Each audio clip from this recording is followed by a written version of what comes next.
everyone on the call. Thank you so much for joining us this evening for a highly impactful conversation around how do we scale our businesses, how do we automate growth, how do we use tech and AI in order to really build and use that as a competitive advantage.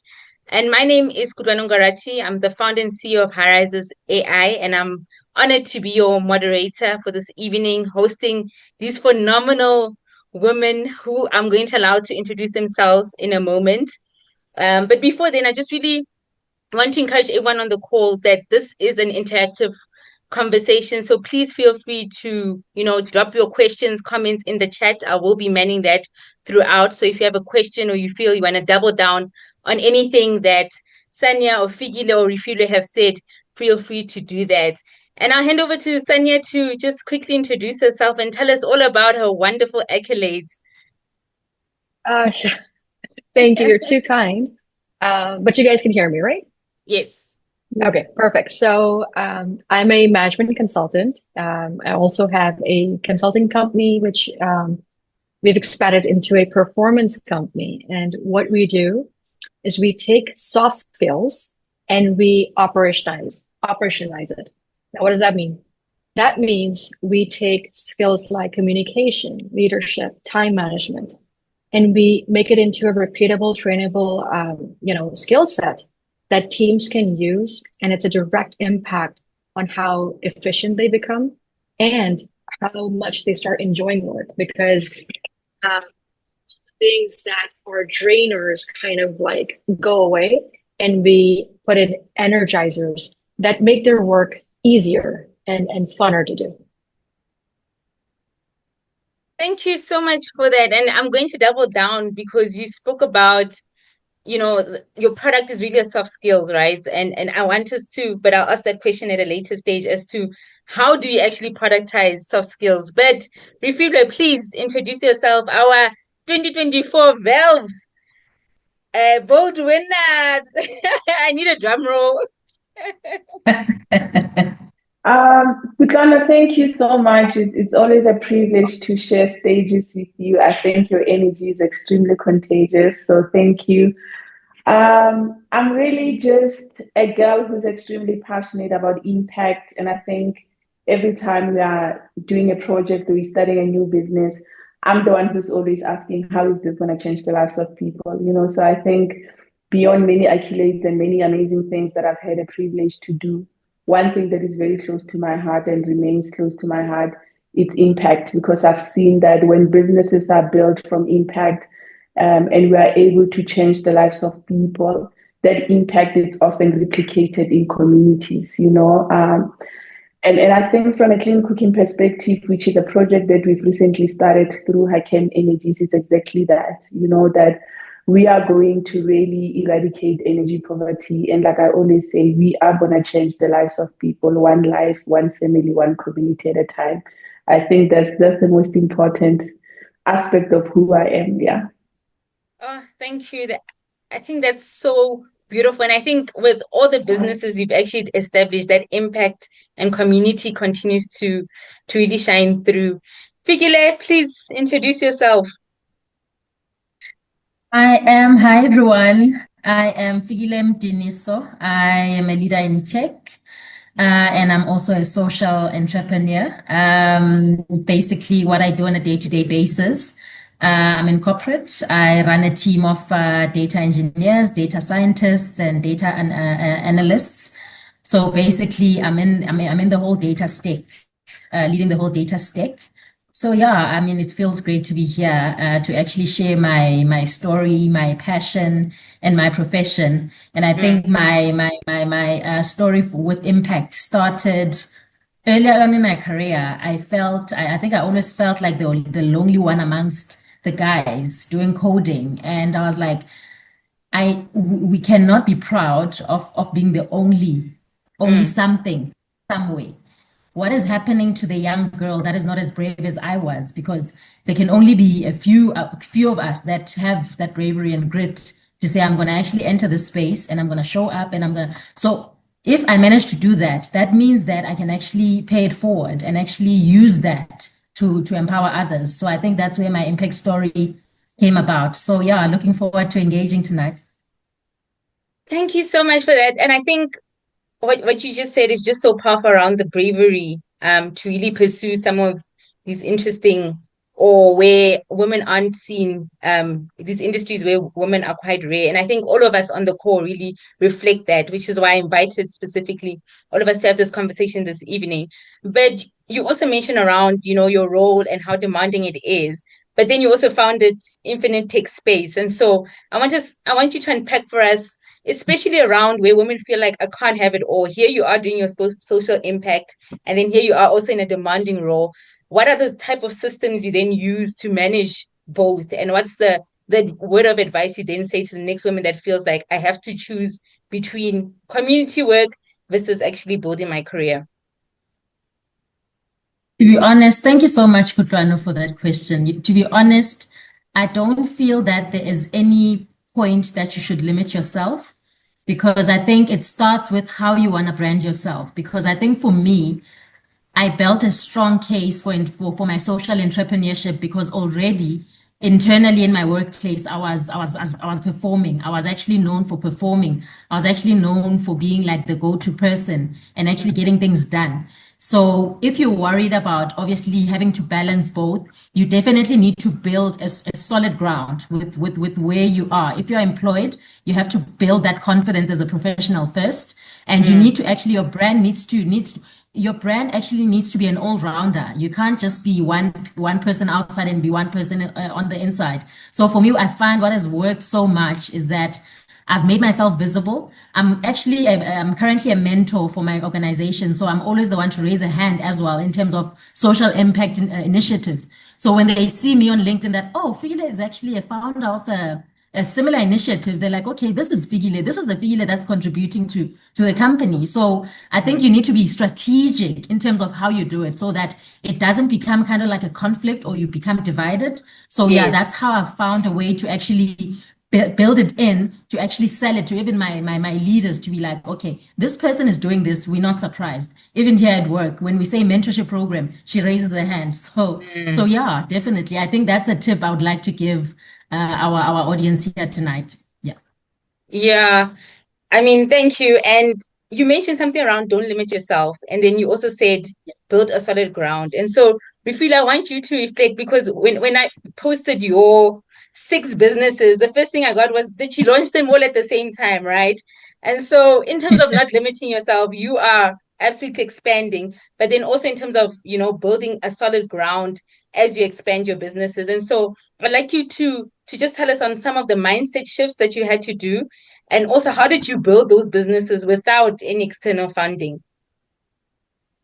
Yeah, so I believe in the fact that you have to really get good at one business first, right? Because I don't believe in a jack of all trades, because you become a master of nothing, and it can take away from credibility, from people trusting you, because you are all over the show, and you can also often spread yourself too thin. So, and I think that that's important, because every time when people see my portfolio, they're like, oh my God.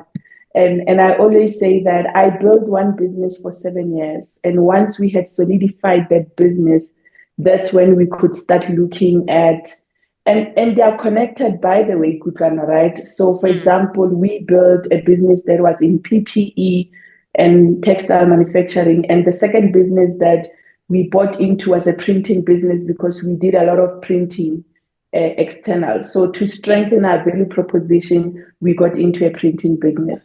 We then got into health and safety business, because then our clients were asking us around the same concept, but also PPE is a part of health and safety.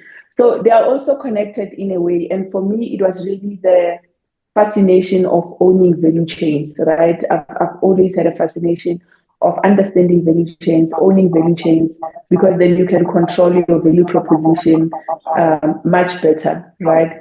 So I think it's important for people to know that I didn't build this overnight. I built one business at a time, because I think it's important. The second thing is that I think when we diversify, we need to diversify from a place of strength, because if we don't diversify from a place of strength, we often stretch our resources, we stretch ourselves too thin. And sometimes we think businesses didn't work only because we couldn't even give 100%. We gave it 2%, and it's unfair to then think that a concept didn't work. And I think the other thing for me is also really around how do we, because I also didn't start all the businesses from as startups, right? One of the businesses, it was a merger and an acquisition where I found a very strong printer and I bought shares into them and I brought it internally. Because I also think, Kutlwano, sometimes we have this superstar mentality that wants us to own things and own everything. But sometimes you can find people who've really done well in certain aspects and you can buy their strength and leverage of their strength. So yeah, I think those are some of the thoughts that I would leave with everyone on the call for now. Yeah, I'm taking notes because you mentioned so much. That jack of all trades, master of none, and then around, diversifying from a place of strength. I think that is so important to ensure that we don't spread ourselves thin because we do have a lot of, ambitions and so forth. And Saniya, I'd like you to come in here and just speak about your plug and play system in terms of your company, right? That you've actually build frameworks and principles around something that's so human, but then how do you make it scalable to be like, these are the soft skills that then are the turning point in whatever you do as a leader? Sure. So, earlier you had mentioned soft skills are often seen as intangibles, right? And you're right. But after we worked with over 100 plus teams, right, we found that lack of soft skills is the number one cause of wasted time. And we all know time has a very hard ROI, right? There's money tied to time. So for example, every mismanaged meeting, right? Every unclear communication that has to go back and forth, every delayed decision, they all cost organizations money. Okay. So let's say we take a mid-sized organizations, right? About 500 employees. And we take one wasted hour per person per week. And that's a very, very, very small conservative for a very top performing team. Okay. If we were to just truly ask ourselves how much of our day is productive, we know, right? So 1 hour a week, that's about $2 million in annual productivity drain, right? So there is a dollar amount tied to it. And I'll give you an example, right? I worked with a team that was very notorious for having back-to-back meetings. And my question was, when do you actually do your work? And they were like, oh, after hours or on the weekends. And I was like, that's not okay, So we did a meeting audit. We were like, pull up your calendars. And I worked individually with each one. And I questioned each meeting invite that they were on. Why do you need to be on it? And what are you contributing there, right? We were able to knock out 50% of their meetings that was just there because they were invited or there was a recurring meeting from the past. Imagine, we freed up about 10 to 12 hours per leader per week, right? And then we didn't just free up the hours, because what happens is when you free up hours, you're notorious of just taking on more tasks or adding more meetings. We had a framework. Okay, with this free time now that you have to dedicate it towards deep work. Block out deep work time, 2-hour chunks, and that's where you do your work, where you're in a state of flow and you perform at peak productivity. So, this is just one of the ideas of how we take something, softer, you would say, how do you run meetings? How do you facilitate meetings? Should you be attending meetings? And turn that into a framework with a template. We also shared with them, hey, best practices on when you are attending a meeting. If there's no agenda, you don't attend. Okay. If there's no action items, then, you don't know what came out of it, right? If it's just a status readout, that can be emailed. So just best practices around that. And the reason I start with meeting is because I know all of us, the participants here, 80% of their day is meetings, back-to-back meetings, if you're working in, corporations or organizations. So that's just one of the ways where we've productized soft skills. Does that answer the question? It does. And we already have a question from Bonga. And the question is directed to you, Saniya. It says, what's one automation tool or framework you believe African entrepreneurs underutilize and why?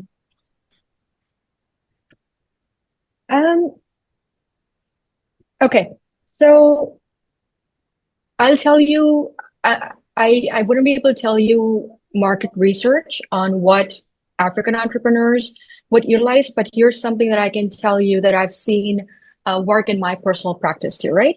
When you are creating strategy or roadmap, right? Like if you're an entrepreneur, you know your destination, okay?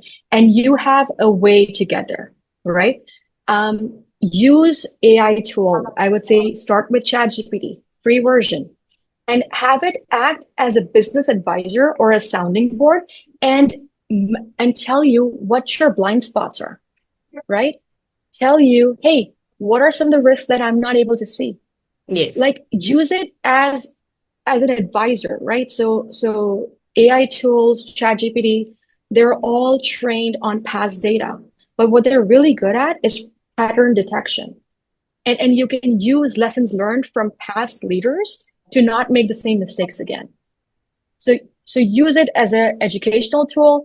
If you want to record meetings, you don't have to write down meeting minutes for everything. Now you can use AI tools that will record, transcribe, parse out, key takeaways, action items, follow up. You can even automate who it gets sent to, and then how the accountability structure works. So every use case may not be able to get automated completely, but I guarantee you can automate at least 30% of it, if not more. That is amazing. I took pattern detection, strategy, and entrepreneurship. Refilwe, Saniya mentioned something around being super meticulous around your time and so forth. And I know you do shooting ranges, you go to the gym every other day, you're a mom. Are you that meticulous in terms of your time and managing all your different businesses practically? So, was that question for me or? No, it was for Refilwe. Refilwe, yes. Yeah, so I think I've always been very, very clear around building a strong support system, right? And I always say having a strong system as a woman leader is not a weakness, but it's a strength. And I mean, from home, literally from home, I've got an amazing, amazing support system that enables me to travel because business requires a lot of travel and to do all that I do.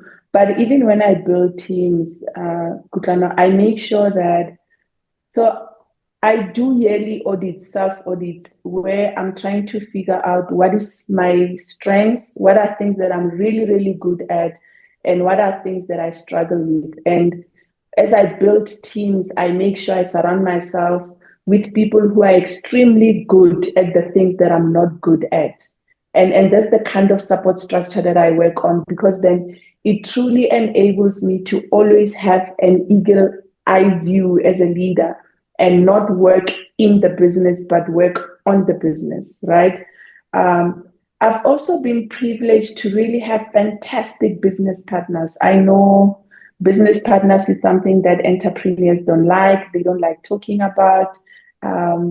And I believe in business partners because, like I'm saying, if me and you work together, number one, you've got shared risk, you've got shared value, you've got shared contribution. Everything is not just lying on you. And perhaps it's also okay, Kutlwano, to own 60% of R1 billion than own 100% of 100,000 rand. Because I think that mindset is also quite important. And lastly, it's about building robust systems and automate as much as you can. I mean, if you look at Hakem, it's not even 2 years, but I literally can log in now and tell you everything that happened today. I've got access to all the security systems on my mobile phone. So those things are important because they give you a peace of mind to have a view and a glance of what's going on. And people, I mean, businesses are built by people. And when you bring experts into your business, you need to allow them to do what you've hired them to do. Because sometimes, because it's my business, we don't allow the experts to come and do what we know they are good at doing, you know? So I think just let go and trust people and then back the business up with systems because the systems can give you that assurance but can enable them to do what you've hired them to do as well. Ah, I love that. 50% of R1 billion versus 100% of 100,000. That's a massive difference. Absolutely, world-class Power equity. like there, yeah. Fikile, I mean, Refilwe really spoke about, systems, systems, systems. And you, 40 under 40 CEO, what are the systems that you are now using to, scale your mentorship, but also to decide who, gets into that actual mentorship. And also as you engage in mentorship and change the mindsets of people, what systems and tools are you doing that? But also what systems and tools are you growing your network? Because it's not just you that's continuously mentoring and growing the next generation of leaders. Yeah. Of course. So, Kutlwano, at the moment, definitely digital transformation has been the heart of what I do because now I'm able to scale. Before mentorship was obviously having those face-to-face engagements with your mentor over coffee or lunch. But now I think going digital is so much powerful because there's power in many. I've got other fellow mentors that are also tech experts, and they are actually in the team with me in these mentorships. We basically craft the material, the workshops, the master classes. But I think with AI has been our biggest game changer because now I laughed when I saw your post earlier because we're experimenting with now the AI mentor. And I just told the guys that we've done this thing in data projects. I mean, if we can replicate this in our mentorship day to day or our mentorship, how we actually meet with our mentees, imagine how many young people we can actually reach, as opposed to actually relying on physical engagements only, but we can actually scale in terms of our engagement and reach through the power of AI. So definitely there is power in digitization, yes. And we are looking into that. We're leveraging in that. We've done that and we've done that pretty well in data or in data management, but now we're actually implementing that into our mentorship and all the other areas. Another favorite tool I love is Copilot. Definitely that has been a game changer for me. I do not spend a lot of time doing admin work at the office. So I think this also speaks to how do I juggle both? Because I've learned strategic ways to actually, I need to be present. I mean, if anyone that does a 9 to 5 corporate needs to know that you need to be present. You need to give your all. You need to give your best, right? So I've learned to use basically anything that I can find in the market that's AI and that I can actually use, that's safe to use. Then definitely I utilize that to cut down all the repetitive admin tasks, and I'm able to actually focus on the important things like strategy. Strategy is actually the heart of actually any successful venture, whether you're in corporate, whether you're running something of your own, but you get time. Automation gives you time, frees your mind to actually think strategically. Yes, yes. And I love that you mentioned digital transformation because there's actually a question here for you that says, your initiative is similar to your employer's work. Has that ever raised concerns, especially from what you post on LinkedIn? So this person is clearly a fan, Gabo. I don't know if Gabo, I don't know if Gabo heard my first. I think Gabo joined a bit late or she didn't get the first one. So I think Gabo, to answer that, yes, to answer that, I actually have given the guys insight in terms of how I navigate both. Because obviously, when you're employed, you are expected to deliver, you are expected to be present. And when you're running something that is outside of the organization, there are concerns initially. But it's all about the brand that you've built, the relationships that you've built. Basically, your brand is one thing that is going to stand by you in terms of obviously not falling trap into a conflict of interest that, okay, you're spending more time here, you're not delivering this side. So it's about branding yourself and it's about building the relationships. You need sponsors as well.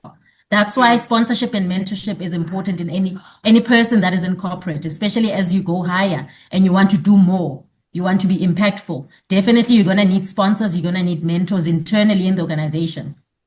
Can I add to that? Yes, please.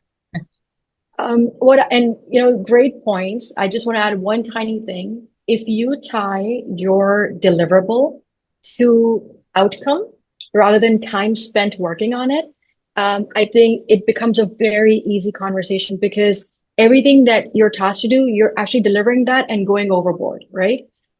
So always tie whatever you're doing in your organization, make it outcome based. Thank you. Definitely. Thank you so much, Saniya. Yes. Yeah, thank you for that. And the confidence before you want to excel outside. That's fair enough. I think if I was also the CEO of my organization, I'd expect that from each and every one of my employees. So yeah, that's part of being strategic about how you actually approach things. Yeah. I love that. I love that. And Saniya, I just want you, because you mentioned a little bit here, but like, what are the small practical steps that one then needs to do in order to improve their team execution, also to improve that brand visibility that I am delivering on those outcomes? Because I think what mistakes that people often make is they believe that the work speaks for itself. And so I want you to now tell us, how do we make sure that I am meeting the strategic outcomes and I am delivering, so that when I want to do what Fikile does, there's no question about it? Okay. So this is where my service mindset is going to come in. Okay. So brace yourselves. Okay. I think all of us here believe that when you give away a part of yourself, there is some abundance that comes back and gives you a million times more. Okay. So here's what I've always done. I love learning new things and going down rabbit holes and asking million questions, right? So in my corporate journey, I have made it a mission that whatever I learn, whether it's things that I could have done better, so lessons learned, or it's things that really worked, I'm like, wow, everyone should be doing this. I take out time to teach to anybody that will listen. My coworkers, my bosses, my direct reportees, teach the skill. Because when you teach what you know, you're giving back, you're impacting others, and the word quickly gets around that, hey, this person, Saniya, really knows her stuff. I may not know everything, but if I can take a complex idea and turn it into, step-by-step framework, or if I did trial and error and I remove all the errors and just give folks, hey, here's what actually works, 80% of it. I think that will really brand you as a leader, regardless of your role, your title, how early or far you're in your career. I love that. Refilwe, you have some compliments. So Jacqueline says, love it, Refilwe, so practical. And then you also have a question here from Bonga that says, how do you design systems that scale with dignity, especially when serving low-income communities? And I want to add to that question and say, how then do you decide, or how do you make the choice to empower the right people, especially when working with underserved communities and vulnerable women as well? So I think one thing that has fascinated me with the Hakem project is that in the past 14 years of building businesses, I've been trying to advocate for the fact that we can run very high impact, social focused businesses. 14 years, sorry. My mind needs to adjust. How is it 14 years? You don't look 14. Yeah, so I've been running businesses and building businesses for 14 years. I have. And I'm not as young as people think I am. Every time people say I'm a young woman, I'm like, I'm not gonna give my age, but I'm not as young as you all think I am. So I'm not even youth. I don't qualify for youth programs anymore. So I'm not that young. But yeah, I think it has really just been important for me to demonstrate, because often when you talk social entrepreneurs, people start thinking, ah, Shem, this one needs grants, or they depend on grants, or and I've wanted to actually show that, because there are concepts around it. The more social your business is, the higher chances of it being successful, right? Because social is linked to purpose. And I believe purpose is what drives you when money doesn't come, because there are seasons of building where we can't even measure money because money is not coming through, right?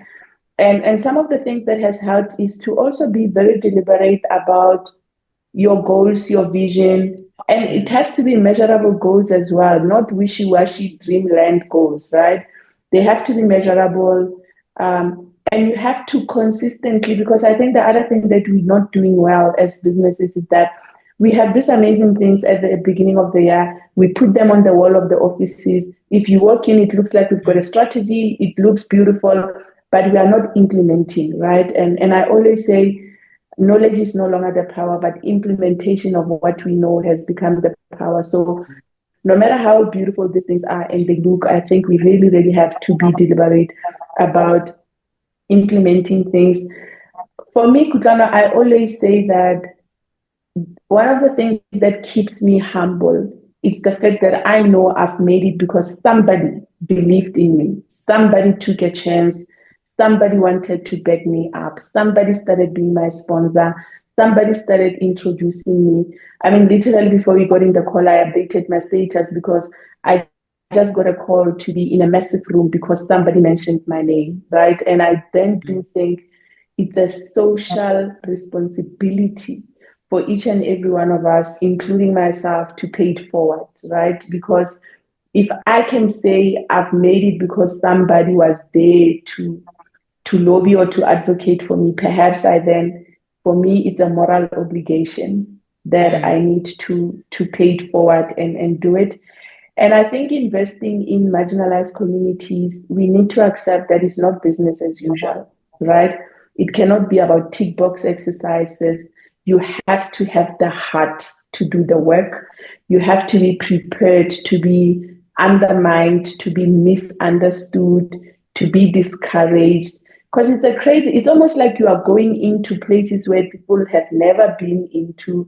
And I mean, when we started the project, I funded the project because nobody wanted to fund the project because they said it's not going to work. But because I believe so much in it, I had to put my own skin in the game to prove that it can actually work. So even when we go and want to empower young people from those communities, it means we have to be patient, right? We cannot have tick box exercises that we say, if you don't have this, then you don't qualify.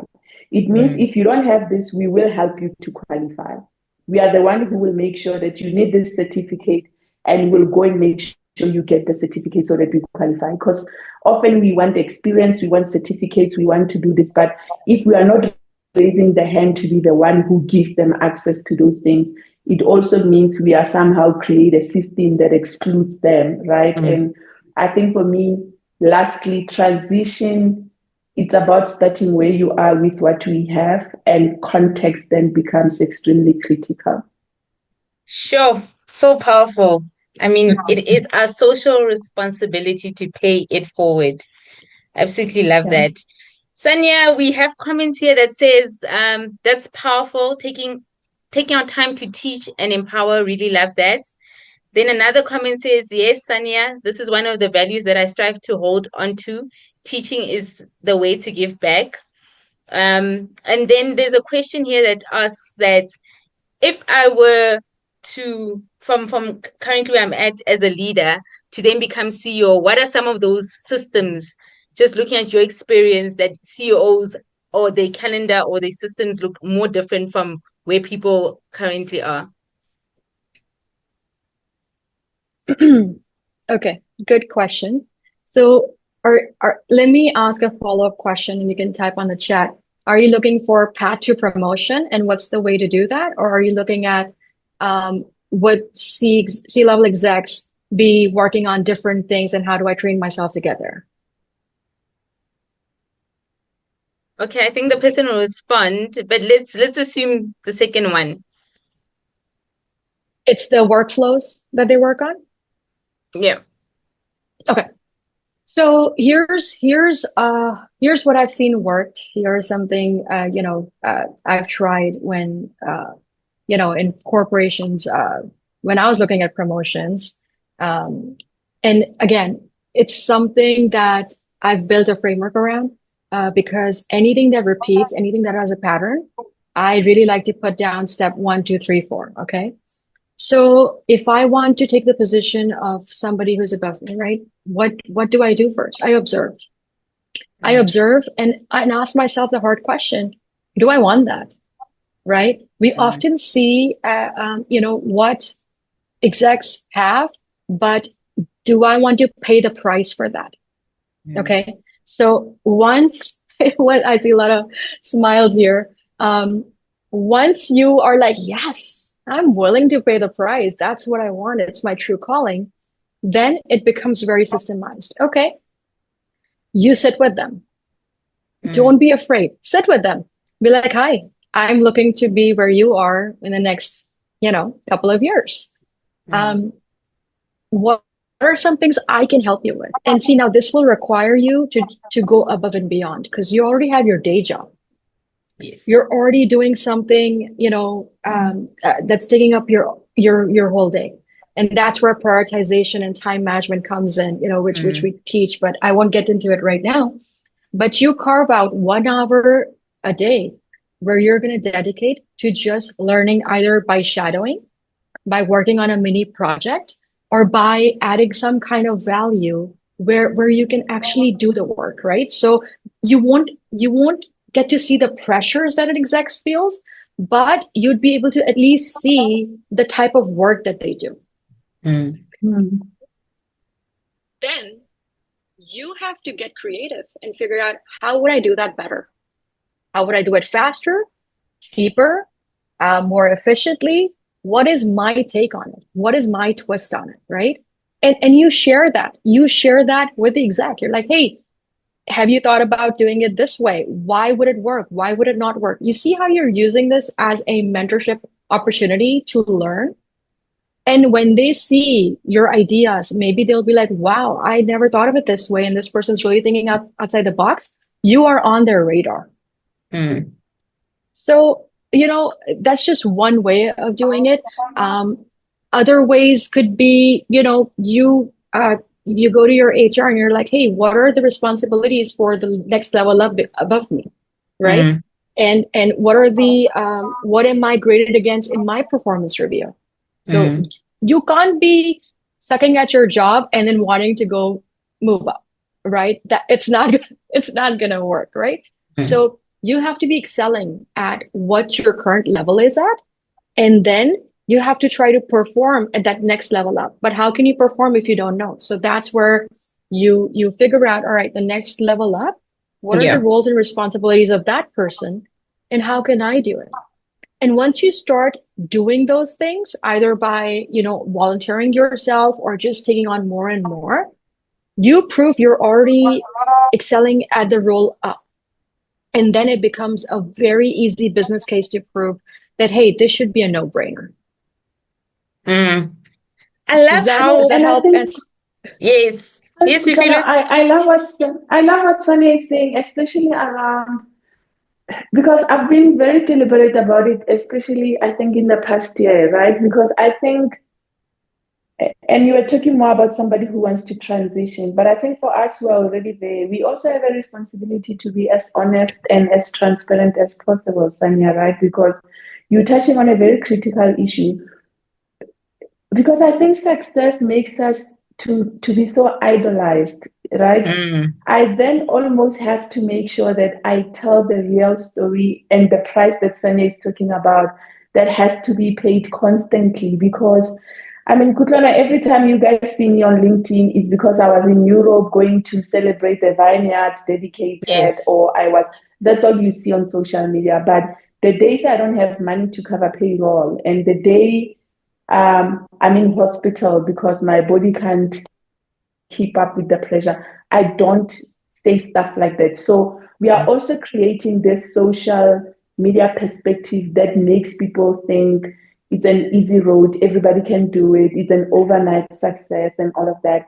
And I'm starting to challenge a lot of my peers to tell the real story, right? And not to scare people, but to really make people understand what Saniya is saying, that there is a price to pay, because there is a price to pay. Yo, tell the real story. But what you said also around the price has to be paid constantly. So it's never just a once off and then we now hitting sailing and at the Maldives and so forth. It has to be paid constantly. And around telling the real story, Fikile, I want you to come in here because one of the questions is, what's the one thing you wish you had done differently in the early stage of your business entrepreneurship journey that would have accelerated your growth? And this is from Lebu M. Sure. I think one thing that actually I think it kept me stagnant for quite a bit is leveraging of partnerships. I think we underestimate the power of partnerships. I mean, I think coming from this overachiever mindset, you kind of get stuck there that now I can get it done. But I think there's power in actually getting the support. I think Refilwe did mention that support doesn't mean you're weak. And I struggled with that for the longest time in my life. And until I reflected that actually asking for help doesn't make me less smart. Asking for help doesn't show weakness. It's actually a show of strength. It's a show of actually emotional intelligence more than anything. So I think as I grew in my leadership, that's what I started to value. Leveraging of my peers, people that know more than me. Because as much as you know, you can't be stuck with what you know. You need to actually tap into either your peers or someone that knows more than you. So basically, that's been a game changer for me. Definitely.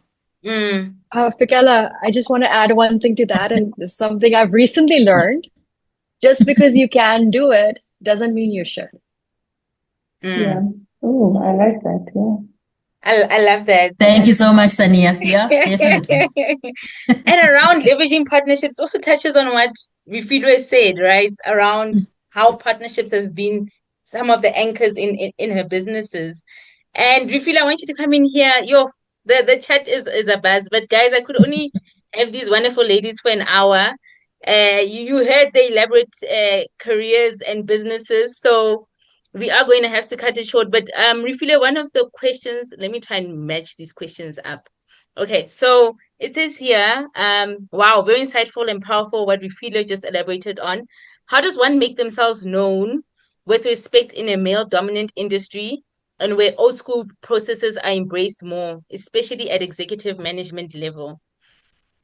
And I also want to combine that with this question around you yourself being a CEO. The question is around how do you advise female leaders to remain ethical and remain grounded amongst the pressures they find themselves in with reference to the IDT CEO that's currently trending? Oh, wow. Okay, cool. So I think the first question, it's really around authenticity, right? I'm so grateful that I've never struggled or had a desire to be somebody else that I'm not, right? And I think it's one thing to really admire Fikile because I think she's kick-ass, she's doing well, but accept that I'm not Fikile and I will never be Fikile, right? Because there is so much power in being your authentic self. I think that's number one. But number two, it's self-development. I think it has to be constantly, it has to be all the time.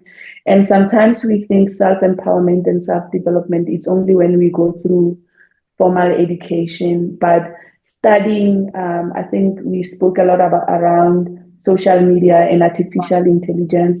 There's so much that you can learn. I read a lot as well, so I think just that self-development is important because I've never made noise about I'm a Black female in an industry.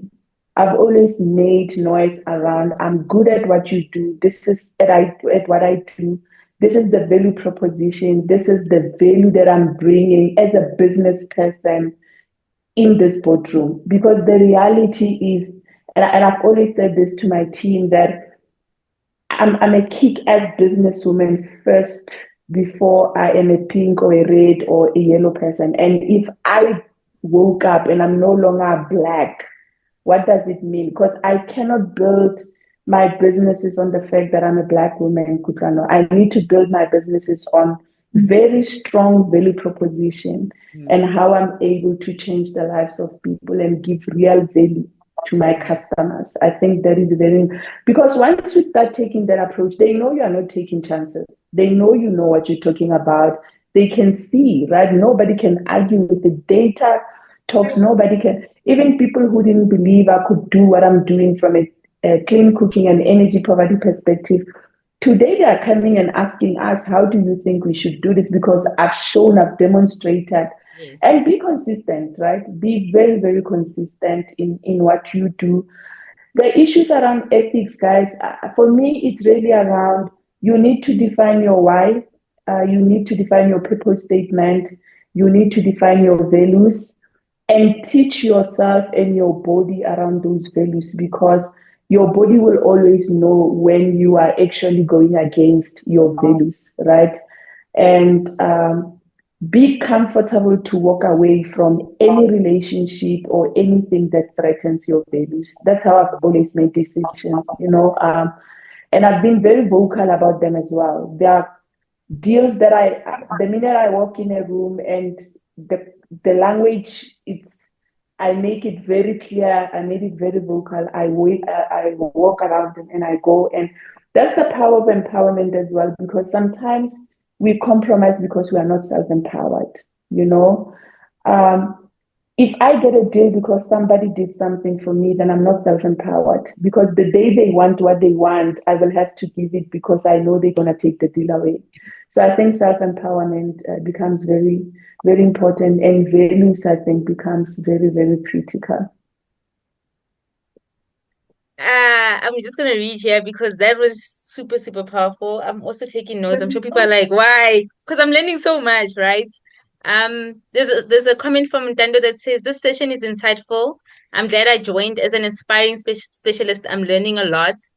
And then Mabena asks Refilwe, I just want you to answer this one before I move to Saniya, is how do you decide which business or project to prioritize when time and resources are limited?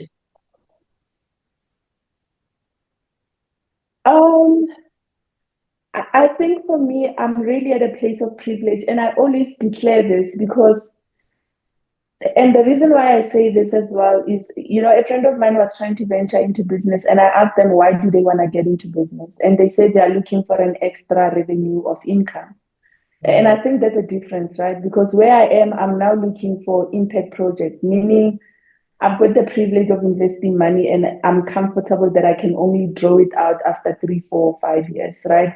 So I think it depends where you are and why you want to do what you want to do. I think it becomes very critical because, and I also make this example because it's one of the things I'm very vulnerable about, that my husband is extremely supportive, Kutlwano, and if I wanted to start a multi-billion project today, he will say, go for it, I'll support you. But what it means is that my kids will still go to school. The lights are not going to go off because I've got such a massive support structure versus a young single woman who's trying to get in business. Her reality is totally different. And I talk about that openly because sometimes it's easy for me to take for granted the realities of trying to build a business, but month end, people have to pay rent, people have to pay electricity, and I don't have to worry about that, and it goes back to that support structure. So I think prioritization, it really goes together with where you are, what you are trying to achieve, and what is important for you at that given time. I know it's a complex answer, but yeah. I mean, it adds so much color around the actual massive support structure because people, back to what Saniya was saying around paying the price, people don't understand that this is the price it takes. And so when we paint a rosy picture, then people find themselves in what I would refer as hot water. So this actually adds quite a lot of clarity. Saniya, I want you to just in a minute or less, just tell us, how are you thinking about AI in terms of the soft skills development, communication, and the context of actual human leadership? Because in my experience, people get it blurred. They either want to go all tech or they want to go all soft skills. And so how do we then think about it in the era that we're moving towards? I think I'm very pro AI. Okay. And it's not because it's the new shiny toy on the block. But experientially, it's taken off a lot of busy work off my plate. Things that would take me like weeks to do, it does it in seconds. Things like I'm trying to think like of a use case that I can tell you guys. Okay, like we helped one of the clients redo their entire inventory management system, which was extremely manual. It would take a full-time person working and prone to human error. We sat with them. We put down all the fields that we need, the repeatable actions, and we automated 80% of it. Now that person is free to do other things that actually is meaningful work. It's not busy work. It's stuff that they want to work on. It's stuff that uses their creativity. It's stuff that uses that part of that brain which energizes you. So I really feel I feel very hopeful about AI. I think and I talk to a lot of people, and a lot of people are afraid. I don't think AI is going to take your job. I think people that know how to use AI and utilize it and optimize it, they will take your jobs. So, the best thing about AI is we are all learning. None of us knew this like 10 years ago, right? Yes. I have no technical experience, but I wipe code all the time. I tell ChatGPT, hey, I want to try building an app, like walk me step by step. And it does. And yes, I create apps which are very ugly, little useful, but it's something that I've created. And if I refine that, I can do that. I use AI for building my own curriculums. I prompted it and I was like, hey, I want to be an expert in my field who literally can use AI for any use case to automate anything. Can you build me a 30-minute a day, 6-month curriculum, which is non-tech, but use case heavy? I provide all the use cases of all the tasks that I do right now. And then we pick and choose, all right, do I want to automate this? There are some things that are easily automatable, but I don't want to. Yes. I like those parts of the job, right? Like if it's talking to somebody, collecting feedback, if it's doing like, a brain dump activity and me choosing what's my top 3 and easy 3 tasks that I want to do this week. There are some things that I like and I want to keep for myself. So just in the future, AI will take care of the hard skills, but we have to take care of the soft skills, the people, the connection, the intuition, the judgment, the presence. I think that's what will set people apart. I know it was all over the place, but the yes. judgment, the presence, yes, the hard skills will be taken care of. Fikile, I'm going to squeeze this last question before we close. The question is, how do you use data to empower women entrepreneurs, and what systems or blind spots do you see in how data is collected or interpreted? And I want to also just add to that question is, what systems or support structures do people then need in order to break into tech and AI possibly? Okay. So basically, what I've seen as a big challenge in terms of obviously the barrier of empowerment for women is the biases that we have. I think this our industry does, the tech industry does have biases, I think from long-standing biases for women in tech. But I think what women need is basically those support movements that have started already. And definitely mentorship is one of it. Mentorship is very powerful in actually building that confidence for women, because I remember, actually, I'm going to make it personal. I remember when I started my career, being the only girl in a coding team of guys, automatically they assume that I'm more stronger in admin than coding. until I had to actually prove that the work actually had to prove for itself. But we need to now start normalizing that women or girls can actually code, can be good coders. We need to start socializing it, advocating for women or girls in tech. And those movements are currently there. That's why I said in the beginning that there's power in many. So we can't have many of those initiatives.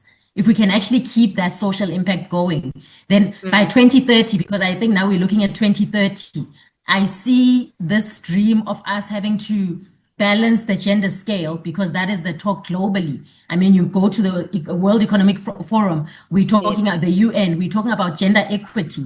Those movements, we can't have like many of those. We can't say they are enough. And we don't even need like structured or formal movements, even just being a mentor.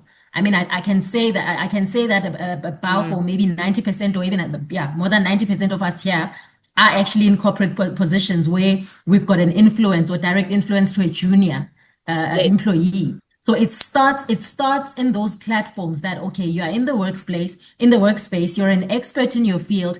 I think Saniya actually mentioned that even showcasing your skill or teaching, you need to start something. Yo, I love it. I love it. I love it. And you actually touched on the last question I wanted to ask everyone, and I want you all to reflect on it while I'm going to read the comments because there's quite a lot. But just reflect, and I'm going to give you a minute each to reflect on what does 2030 look like, and what's the future you are building towards. So I'm just going to read some of the comments. So Kavisha says, not really a question, just a compliment to our speakers for this AI collective. Brave steps. And then Gabo says, this has been amazing. I don't think I've ever smiled this much just listening to you ladies. So kudos to you ladies in terms of sharing your journeys and breaking all those chains in the industries. When is the next class happening? Yo, only if I can get into their diaries. Matebula says, so powerful, ladies, exactly what we needed. Sinomdando says, what a powerful session. So glad to have joined. I'm early in my career journey and currently working on launching my business. I've received so many nuggets of gold in this hour. That's what we wanted to do. That's amazing. And then Vilagazi says, thanks for the inspiring session. It was great hearing from all the ladies. Super powerful messages. Fikile, there's a question here asking, do you think it's true that women are over-mentored and under-sponsored? So maybe touch on that as you're about to close. Okay. And then it's just a lot of thank yous. Thank you to see all our wonderful sisters in this amazing session. You're inspiring. This is a powerhouse. More time is needed here for sure. So Saniya, what is the future we're building towards when you think about 2030? I think it'll be sooner than 2030, but I feel like education will be limitless and borderless, right? The only barrier will be your willingness to learn. And direction will matter more than speed, right? With AI, it's so exponential that the faster you learn things, that's not going to matter as much as you knowing what you want to do with that, right? If you have clarity on where you want to go, you will have edge over people that are faster. Amazing. Direction will be more important than speed. I hope everyone on the call is taking notes because this is some powerful nuggets here. Fikile, what does 2030 look like? Sure. 2030 for me looks like an era of reskilling. We talk about upskilling so much, and I think it's become a norm to talk about upskilling, but I talk so much in the tech space, especially in the tech space. There is so much leverage in upskilling, I mean in reskilling, because there's a fear now that all the complex work streams that we're doing, like Saniya mentioned that now even a person that is not tech can actually code. So we're going to an era where reskilling is going to be a very fundamental part of what we do. And definitely the soft skill part of it is very important. It's not only about now being a techie, being smart, but it's also about being emotionally connected and in tune with what is happening around you. Yeah. Super powerful. And I love what you said around the power of reskilling because absolutely, gone are the days where I could study mechanical engineering and that would carry me for the next 20 to 30 years. I have to continuously be learning. Refilwe, what does 2030 look like and what are you building towards? And I think I'll choose to say that from an advocate for marginalized communities, right? I think context matters. I think meeting people where they are matters. I think understanding transitions, landscapes, and their specifics and their nuances are very critical because it might help us to avoid the mistake of one blanket approach, assuming that it's gonna happen to everyone the same way. And for African context in transition, Kutlwano, I think it's okay to accept that we can really crawl before we walk and walk before we run and not be put under pressure to run before we even crawl because that might be quite detrimental for marginalized communities. But I think we're in the right direction. Direction is more important than speed. Touches, you guys are absolutely leveraging off each other's energies. We spoke about partnerships, we spoke about support systems. We talked about teaching and reskilling. And I just really want to say thank you so much to each and every one of you. Saniya, Fikile, Refilwe, this has been an absolutely amazing session. And to each and every one of our attendees in terms of engaging with the chat, I know not everything was answered. I will try and advocate for you as Refilwe has advocated for the marginalized. I'll try and advocate for you with these ladies to have an additional session. But good night to everyone. Thank you all so much. Bye. Bye.